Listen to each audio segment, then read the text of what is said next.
ውድ ቤተሰቦቼ እንዴት ናችሁልኝ? በሌላ ቪዲዮ ተመልሻለሁ። ለቤት አዲስ ከሆናችሁ ቤተሰብ የሆናችሁ አበረታቱኝ። ሀይሚና ብሩኬ ዛሬ እንግዲህ ይገናኛሉ ተብሎ በጣም በጉጉት እየተጠበቀ ነበረ፣ እንደምታውቁት ማለት ነው። ሀይሚ ወደ ቡታጅራ መታለች። እንደመጣች ግን ለፍፄ ነው የደወለችለት። ፍፄን ደውላ ላግኝህ ና ብላ እንግዲህ ፍፄ ከመጣ በኋላ ለብሩኬ ጋር ደውልና ጥራው ድንገት ሲመጣ ሰርፕራይዝ ላድርገው እኔን ያገኘኛል ብላ እንግዲህ ስትለው፣ ከዛ ምን ሀሳብ መጣ መሰላችሁ? በመሀል ለምን ትንሽ አናስደነግጠውም ከመገናኘታችሁ በፊት ምናምን ነገር ተባባሉ።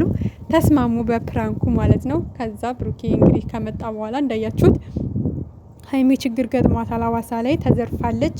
ችግር ውስጥ ናች ያለችው። ስልኳ አይሰራም ምናምን ነገር ከፖሊስ ጣቢያ ነው የተደወለልኝ ብሎ ፍፄ እንግዲህ ለብሩኬ ነገረው ማለት ነው። አይታችሁት ከሆነ ውድ ቤተሰቦች እጁ ሁሉ እየተንቀጠቀጠ ነበር፣ የምር ስልክ ለመደወል ማለት ነው። ኤፍሬም ጋር ልደውል ምናምን እያለ ግን እጁ ወይኔ፣ ሰው ግን ሲደነግጥ በስማ ቁጥር ራሱ መክፈት ነው ያቃተው ማለት ነው። እንዳያችሁት ፓስወርዱን እንትን ለመደወል ማለት ነው። በጣም ነበር የደነገጠው። በጣም ነበር እጁ ሲንቀጠቀጥ የነበረው። ልብ ብላችሁ አይታችሁት ከሆነና ፍፄ ደግሞ ዝም ብለን በረን እንሄድ ይለዋል። ማለት እንዴት ነው በረን የምንሄደው? አንተ ራስ ደህና አይደለህም መሰለኝ ምናምን ይለዋል። በጣም ግራ ተጋብቶ ነበረ። በጣም ማለት ነው ያስደነግጣል። እውነት ለመናገር ቀላል አይደለም። በሱ ቦታ ሆናችሁ ስታስቡት አሁን መጣች ነገ መጣች እያለ በጉጉት እየጠበቀ ሌላ ችግር ውስጥ ገጠማት ወይም ደግሞ ችግር ውስጥ ገባች ሲባል እንኳን እሱ ተመልካችም ደንግጧል። በእንትኑን አይቶ ማለት ነው። ታምሌሉን አይተን በጣም ነው የደነገጥ ነው። እግዚአብሔርን አንደኛ ያው ታውቃላችሁ ታዋቂም ስለሆነች ብዙ ሰው እንትን ሊያጠቃት ይችላል ምናምን ነገር ብለን በጣም ስናይ በጣም ነበር የደነገጥ ነው። እውነቱን ለመናገር ማለት ነው። ባይደነግጥ ነበር የሚገርመው። እና እንግዲህ በቃ በዛ መሀል በቃ ስልክም ደዋወለ፣ ለመደወል ሞከረ። ብቻ ከማን ጋር ነበር ሄደችው ጌታዬ ወይ በቃ ማለት የሚያደርገው ነገር ነው የጠፋበት። በጣም ግራ ከመጋባቱ የተነሳ ማለት ነው ምን ማድረግ እንዳለበት ራሱ ነበር የግራ የገባውና እኛ የጠበቅነው ሌላ ነበረ። በቃ በፍቅር ተገናኝተው ፏፈሽ በቃ በናፍቆት አንጠልጥሏት ምናምን ነገር ሲያዞራት ሲያሽከረክራት ነበር የጠበቅነው። ግን ደግሞ ጭራሽ እኛ የጠበቅነውና የሆነው ነገር በጭራሽ የማይገናኝ ነው። ውድ ቤተሰብ የማይገናኝ ማለት ነው። ሰላም ራሱ በቃ ድንገት ስትመጣ እንደዛ ቁሞ ከፍፄ ጋር እንትን እያሉ በቃ በጣም ነው የደነገጠው። ማለት እንዴት እንደዚህ ታደርጋላችሁ? የምትቀልዱበትን እንኳን አታቆም እንዴ ምናምን ብሎ እንግዲህ በድንጋጤ ነው መኪና ውስጥ ራሱ ገብቶ በቃ ጥሏቸው ነው የሄደው። ምንም ማለት አንድ ሰከንድም ሊያወራ አልቻለም። በቃ ደንግጧል። ልክ በቃ እንደዛ ሀይሚ መኖሯን ሲያይ በቃ ወደ መኪናው ገብቶ መኪናውን አስነስቶ ነው እንግዲህ ላጥ ብሎ የሄደው ማለት ነው። ውድ ቤተሰብ አይፈረድበትም። እንኳን እሱ እኔ ራሴ ደንግጫለሁ። እንትኑን አይቼ ይሄ ታምሌሉን አይቼ በጣም ነው የደነገጥኩትኝ። ወይ ወታ እንደዚህ ለመዝናናት የሆነ ነገር አደረጓት፣ ጠለፏት፣ ብቻ ብዙ ነገር ነው ያሰብነው።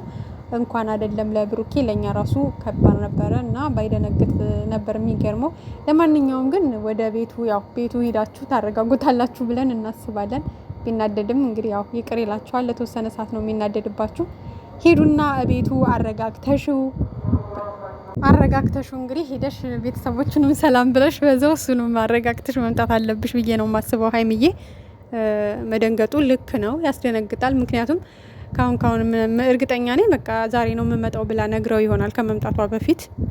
ካሁን መጣች ደወለችልኝ አገኘዋት ብሎ እንግዲህ አስባችሁታል። በቃ አግኝቷት እስከሚያቅፋት ምናምን ናፍቆቱን እስከሚወጣ እየጠበቀ የነበረ ልጅ ድንገት ፕራንክ ሲደረግ ችግር ገጥሟታል፣ ተዘርፋለች፣ የሆነ ችግር ውስጥ ናት፣ ከፖሊስ ጣቢያን የተደወለልን ሲባል ይሄ ልጅ ምንድን ነው ሊሰማው የሚችለው? ፌንታ ለመንቀሉም እሱ ሆኖ ነው።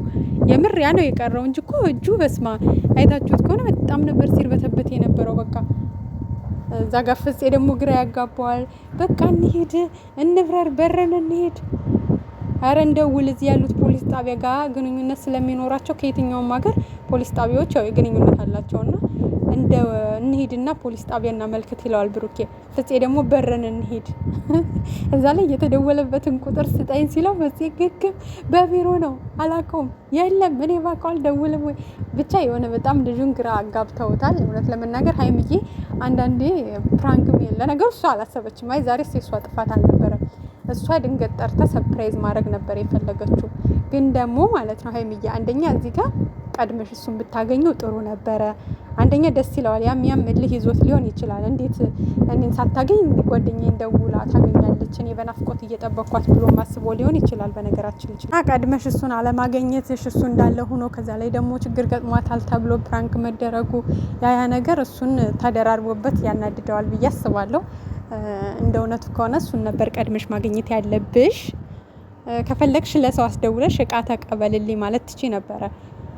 ሀይሚ ቃል ካኝ ነው ወይ ደግሞ ሰው በቃ አንቺ እንዳልሆንሽ ከሌሎች ጓደኞቹ እቃ ተቀበል ተብሎ ቢደወልለት አሪፍ ነበረ።